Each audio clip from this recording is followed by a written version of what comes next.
बिस्मिल्लाहिर्रहमानिर्रहीम। मैं तो नवाब हूँ, मैं क्यों पिटूंगा। 3 आदमी शिकार खेलने की नीयत से जंगल में गए थे। एक नवाब साहब थे, दूसरे मौलवी साहब और तीसरा हज्जाम था। शिकार की तलाश में घूमते घामते शाम हो गई, लेकिन एक भी शिकार नहीं मिला। अलबत्ता तीनों भूख से बेहाल हो गए।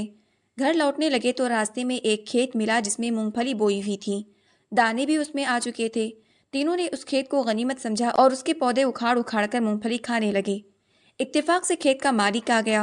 देखा ये तीनों मूंगफली के दाने बड़े मज़े से खा रहे हैं। उसने सोचा ये 3 आदमी हैं और मैं अकेला हूँ, एक साथ तीनों को मार नहीं सकता, लिहाजा तीनों को मारने की कोई तरकीब निकालनी चाहिए। चुनांचा वो तीनों आदमी के पास गया और पहले नवाब साहब से पूछा, आप कौन हैं साहब? उन्होंने जवाब दिया कि मैं नवाब साहब हूँ। खेत वाले ने कहा, आपने मूंगफली के दाने खाए तो भले खाए, आप तो हमारे नवाब साहब हैं। फिर मौलवी साहब की तरफ मुतवज्जा हुआ और पूछा कि आप कौन हैं साहब?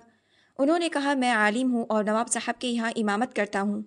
खेत वाले ने कहा, आपने मूंगफली के दाने खाए तो भले ही खाए, आप तो हमारे इमाम साहब हैं। फिर तीसरे की तरफ मुतवज्जा हुआ और पूछा, आप कौन हैं? उसने कहा, मैं हज्जाम हूँ। खेत वाले ने कहा, अबे हज्जाम, तूने मेरे खेत की मूंगफली क्यों खाई? ये कहकर उसको मारने लगा। जब उसके ऊपर मार पड़ रही थी तो नवाब साहब और मौलवी साहब दोनों खड़े हंस रहे थे। हज्जाम को बड़ा सदमा हुआ कि ये लोग मेरी मदद तो नहीं कर रहे, बल्कि ऊपर से हंस रहे हैं। उसने दिल में सोचा कि अगर उन लोगों को भी 2-4 जूते पड़ जाएं तो बहुत ही अच्छा हो। खेत वाला हज्जाम को मारने के बाद मौलवी साहब की तरफ मुखातब हुआ और कहा, अबे हराम खोर, आलिम होते हुए भी बगैर इजाज़त के मेरे खेत की मूंगफली खाने की हिम्मत कैसे की? तुझे शर्म नहीं आई? ये कहकर उसको भी मारने लगा। हज्जाम बहुत खुश हुआ कि अच्छा हुआ कि उसका भी दिमाग सही हो गया। जब दोनों को मार पड़ रही थी तो नवाब साहब खड़े हंस रहे थे और ये सोच रहे थे कि मैं तो नवाब हूँ, मैं क्यों पीटूंगा। दोनों को मारने के बाद अब नवाब साहब से मुखातब हुआ और कहा, अबे नवाब, ये कोई तेरे बाप का खेत है जो तूने बगैर इजाज़त इस खेत से मूंगफली के दाने खाए? ये कहकर नवाब साहब की धुनाई शुरू कर दी। जब नवाब साहब पर पड़ने लगी तो हज्जाम और मौलवी साहब दोनों हंसने लगे। चुनांचा उन तीनों की नाइत्तेफाकी की वजह से एक आदमी ने तीनों की खूब पिटाई की। अगर उन लोगों में इत्तेफाक होता तो एक आदमी 3 आदमियों की पिटाई हरगिज़ नहीं कर सकता था। फ़ायदा, इत्तेफाक व इत्तेहाद बहुत बड़ी नेमत है। आपसी इत्तेहाद के ज़रिए बड़े से बड़े दुश्मन का मुकाबला किया जा सकता है। जूते भी खाए और 100 रुपए भी दिए। एक आदमी था, उससे कोई गलती हो गई जो गांव वालों की नज़र में बहुत बड़ी थी। चुनांचा गांव वालों ने पंचायत जमा की। पंचायत वालों ने जुर्माना ये तय किया कि 100 रुपये जुर्माना दे या 100 जूते खाए या 100 प्याज खाए। उस आदमी ने प्याज खाना कबूल कर लिया। चुनांचा गांव वालों ने 100 प्याज गिनकर उसके सामने रख दी। जब वो प्याज खाने लगा तो मुश्किल से 20-25 ही प्याज खाया होगा कि आंखों से और नाक से पानी का धारा बहने लगा। अब वो बहुत पसो पेश में पड़ गया कि क्या करें, तो उसने कहा कि 100 जूते मार लो। जूते मारने के लिए पंचायत वालों में से एक जवान खड़ा हुआ और जवान भी था 7 फुट का।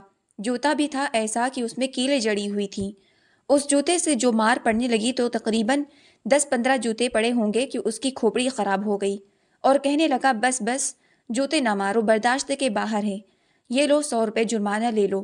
फ़ायदा, अगर ये शख्स पहले ही 100 रुपये जुर्माना दे दिया होता तो ये नौबत हरगिज़ ना आती कि प्याज भी खाए, जूते की मार भी सही और 100 रुपये बतौर जुर्माना भी दिए।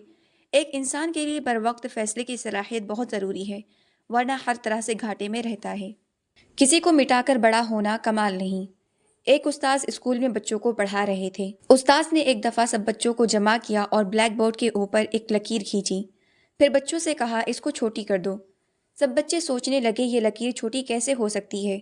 एक बच्चे ने उठकर उस लकीर को मिटाने के लिए हाथ बढ़ाया कि थोड़ी सी मिट जाने से वो छोटी हो जाए। तो उस्ताद ने कहा, बेटा मिटाओ नहीं, बग़ैर मिटाए छोटी करो। सब बच्चे सोचने लगे कि बग़ैर मिटाए छोटी कैसे हो सकती है। एक बच्चे की समझ में आ गया। वो उठा और उस्ताद की खींची हुई लकीर के ऊपर एक बड़ी लकीर खींच दी और उस्ताद से कहा, अब तो आपकी लकीर बग़ैर मिटाए छोटी हो गई।